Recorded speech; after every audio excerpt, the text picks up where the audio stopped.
Good afternoon friends, এটি আরেকটি উল্লেখযোগ্য সাকসেসফুল ভিডিও। তো এই ভদ্রমহিলার ভিডিও আমি আগে দিয়েছিলাম। আমার যারা ইউটিউবে ভিডিওগুলো দেখে থাকেন, ভিডিও নাম্বার 121, 8ই জুলাইয়ের 8 তারিখে আমি এই আপলোড করেছিলাম এই ভিডিওটা। তো তখন আমি কী সিমটমস পেয়েছিলাম, কী ওষুধ দিয়েছিলাম সেটা বলেছিলাম।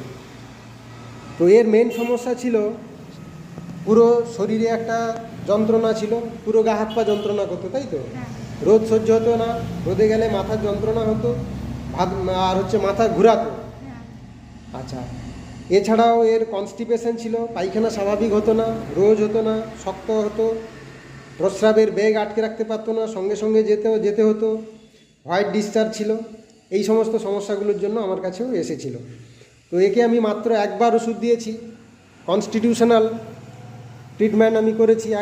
একবার মাত্র ওষুধ দিয়েছি ন্যাট্রামিউর 0.123 বিডি, একবার মাত্র দিয়েছি ওষুধ। আচ্ছা, আমার কাছে তুমি কবার ওষুধ খেয়েছো? একবারই খেয়েছো। একবার ওষুধ খাওয়ার পরে এখন তুমি কতটা ভালো আছো? অনেকটাই সুস্থ আছি। অনেকটাই ভালো আছো? মাথা যন্ত্রণা আর এখন হয় না? না, মাথা যন্ত্রণাও হয় না, আবার গা হাত পা ব্যথাও অনেকটা কমছে। মাথা ঘোরানোটাও কমে গেছে? আর পায়খানা রোজ হতো না? পায়খানা এখন প্রতিদিন হচ্ছে? আচ্ছা, স্বাভাবিকভাবে হচ্ছে। হলে দিকে তাকিয়ে বলো। আর মানে সাদা সেগুলো যে হতো সেগুলো সব এখন বন্ধ হয়ে গেছে। আচ্ছা, অনেক হোয়াইট ডিসচার্জ যেটা ছিল সেটাও অনেকটাই কমে গেছে, সামান্য একটু আছে। তো দেখলেন বন্ধুরা, যে হোমিওপ্যাথি কনস্টিটিউশনাল ট্রিটমেন্ট করলে রুগীকে যে সব দিক দিয়ে ভালো রাখা যায়, সমস্ত রোগ যে নির্মূলে ভালো করা যায়, তো এটি হচ্ছে তার একটি প্রমাণ। তো তোমার পারমিশন নিয়ে আমি ভিডিওটা করলাম, সেই জন্য তোমাকে ধন্যবাদ।